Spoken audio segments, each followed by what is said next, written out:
É sobre esse e outros assuntos que estão pautando o noticiário econômico que conversamos agora ao vivo com a Juliana Inhas. Ela é economista e professora do INSPER. Juliana, muito bem-vinda aqui à nossa programação. Uma boa noite. Olá, boa noite, Carol. É um prazer estar aqui com vocês. Bem, Juliana, como ouvimos há pouco que o Daniel destacava, o governo defendia uma outra proposta na campanha eleitoral quando a gente fala de isenção do imposto de renda. E aí o Daniel destaca que essa mudança nos planos se dá por uma preocupação fiscal.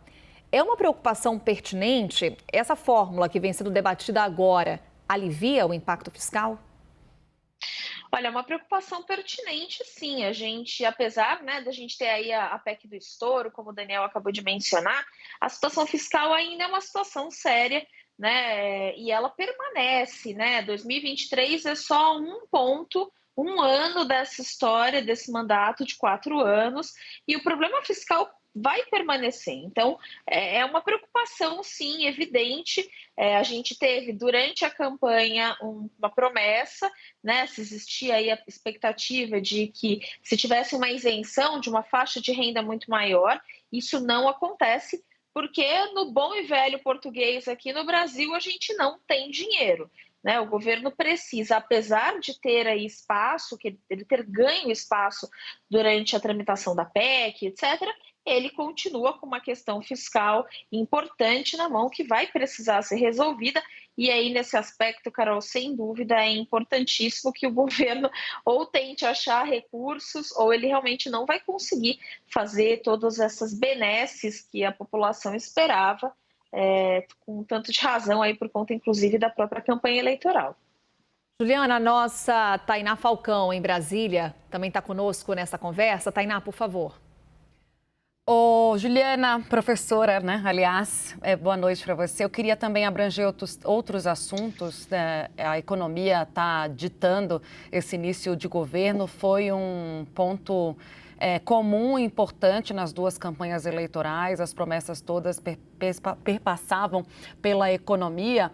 E um dos assuntos que pegava, eu cobri a campanha do presidente Lula, era a questão da autonomia do Banco Central, né? E vez ou outra Lula vem revisitando as críticas que ele faz a esse assunto. Recentemente se referiu ao Campos Neto como cidadão, numa entrevista à Rede TV, demonstrando ali que há um certo incômodo, uma insatisfação com o presidente do Banco Central. Mas o que preocupa, para além disso, para além até de um desalinhamento com o presidente do Banco Central, é a questão da autonomia. O que, de fato, o presidente Lula pensa a respeito? Porque a gente sabe que toda vez que o presidente Lula se manifesta em relação ao assunto, vem um interlocutor por fora e tenta apagar o incêndio. Primeiro eu quero te ouvir, né, sobre a autonomia do Banco Central, o que acontece se isso for revisto, e também sobre uma necessidade de uma fala mais clara e alinhada com seus interlocutores, entre Lula e os ministros também que respondem sobre esse assunto.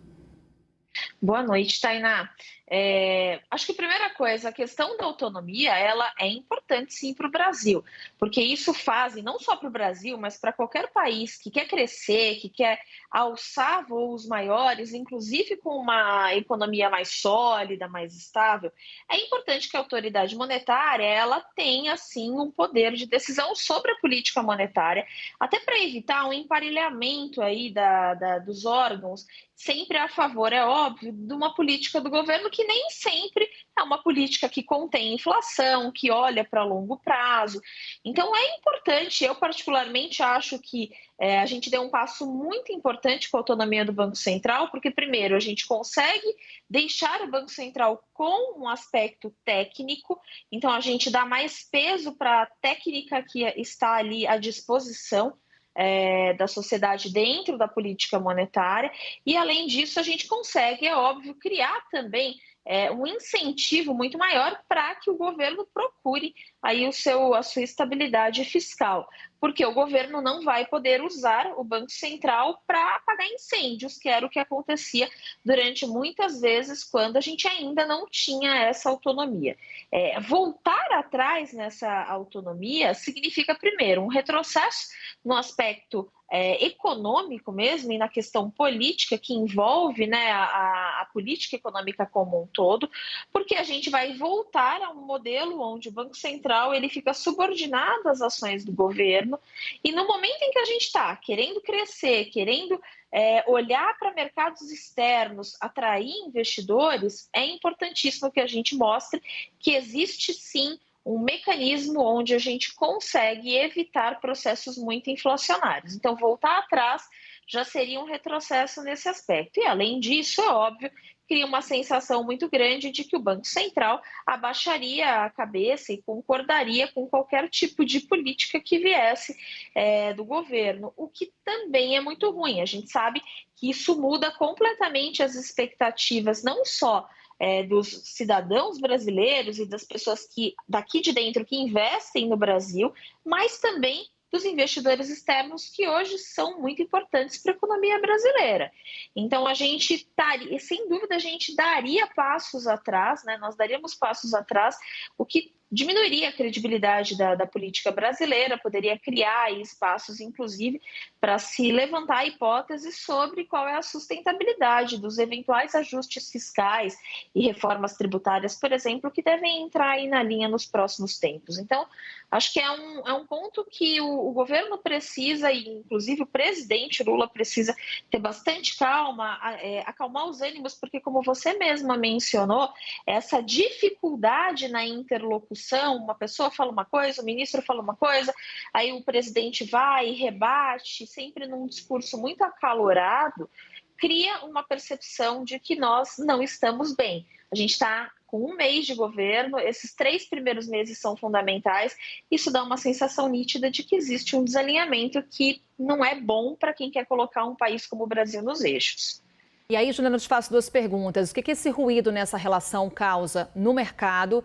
E trago aqui, estava olhando para baixo, procurando as aspas do presidente Lula, quando ele fala: o Brasil precisa voltar a crescer. Não existe nenhuma razão para a taxa de juros estar em 13,75%. Minha segunda pergunta é: temos ou não temos razão para essa atual taxa de juros? Vamos lá. Bom, vou começar pela sua segunda pergunta. Temos sim razão para que essa taxa seja alta, né? Apesar de, como o presidente bem mencionou aí na fala recente dele, de nós ter Perdemos o contato com a Juliana Inhas, ela é economista, professora do INSPER, e destacava para a gente um ponto que vem sendo muito levantado pelo presidente Lula quando o assunto é economia. Em entrevista recente ao jornalista Kennedy Alencar, na Rede TV, o presidente Lula fez críticas à autonomia do Banco Central, fez críticas à atual taxa de juros. E é claro que daqui a pouquinho a Juliana volta para trazer para a gente uma explicação do ponto de vista econômico.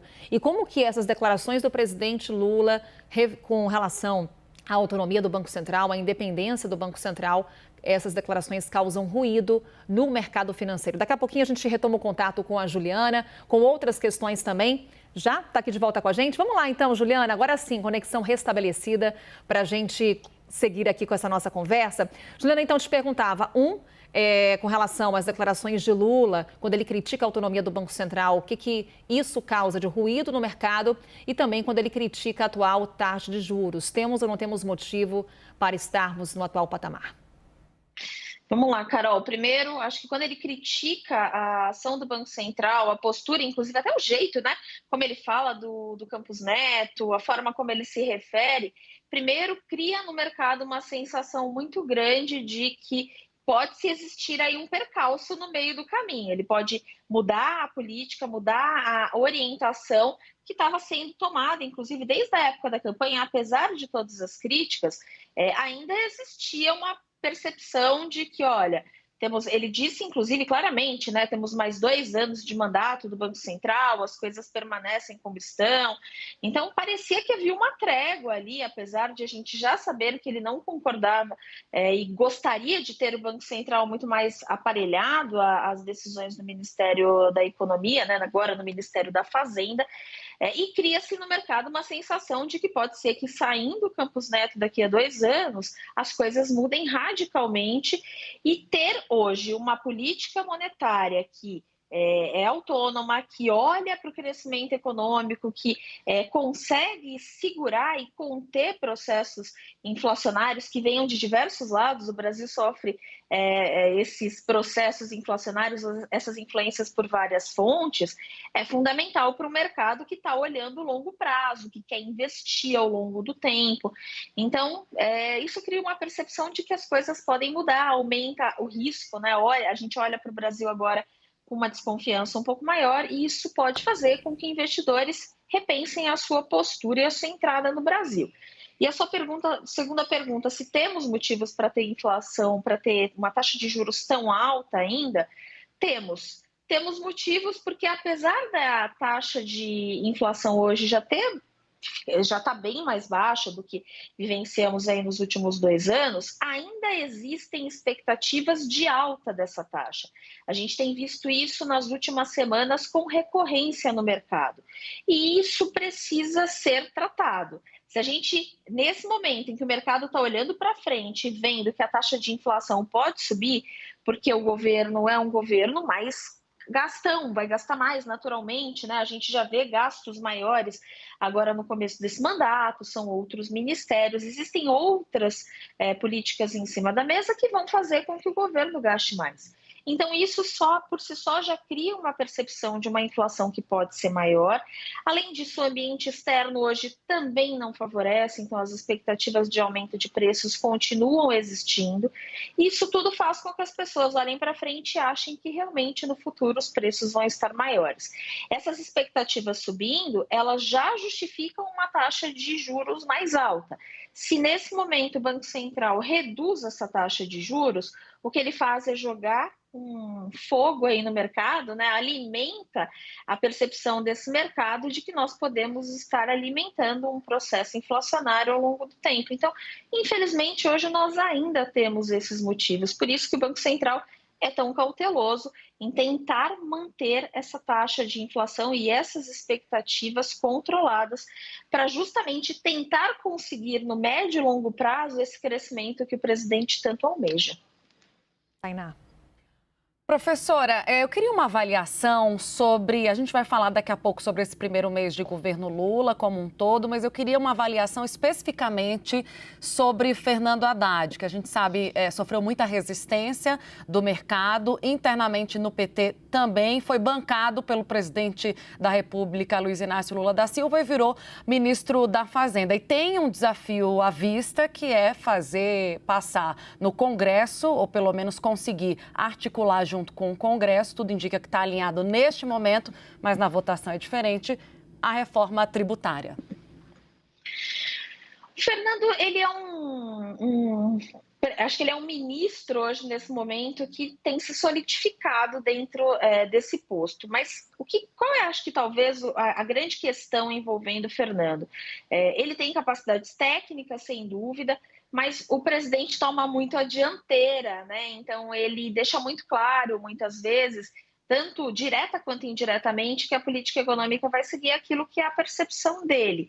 Isso é ruim para a figura do Fernando, porque mostra que o Fernando pode estar ali, na verdade, tendo que conciliar o que é uma política econômica que, do ponto de vista dele, é a mais acertada, independente de ser uma unanimidade entre nós economistas, entre mercado, enfim, mas ele pode se ver em momentos onde a figura do presidente é tão forte que sobrepõe ações que ele eventualmente tomaria.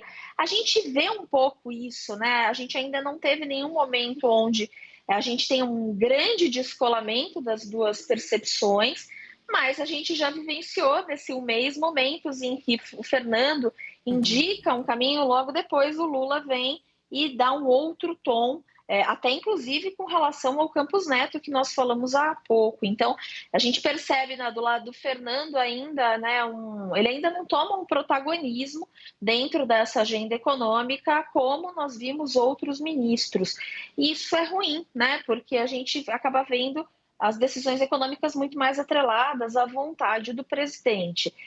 Agora, a gente ainda espera, é óbvio, uma postura do Fernando ao longo do tempo. Foi só o primeiro mês, ele vai ter que ser muito forte, ele vai ter que ser muito incisivo para ir adiante com essa reforma tributária, que pode ser, sim, uma virada de chave aí para esse primeiro ano, perdão, do governo Lula, porque a gente precisa de receita, a gente precisa arrumar o lado fiscal. Talvez essa reforma tributária, se bem pensada, se uma proposta bem escrita e bem defendida, pode fazer sim com que a gente tenha aí avanços nessa agenda fiscal que vão precisar, sem dúvida, ser complementados com redução de gastos. Juliana Inhas, economista, professora do INSPER, aqui conosco na nossa programação, no CNN Prime Time. Mais uma vez, Juliana, muito obrigada e até uma próxima. Uma boa noite. Obrigada, Carol, Tainá. Um abraço a vocês, uma ótima noite a todos que estão nos assistindo.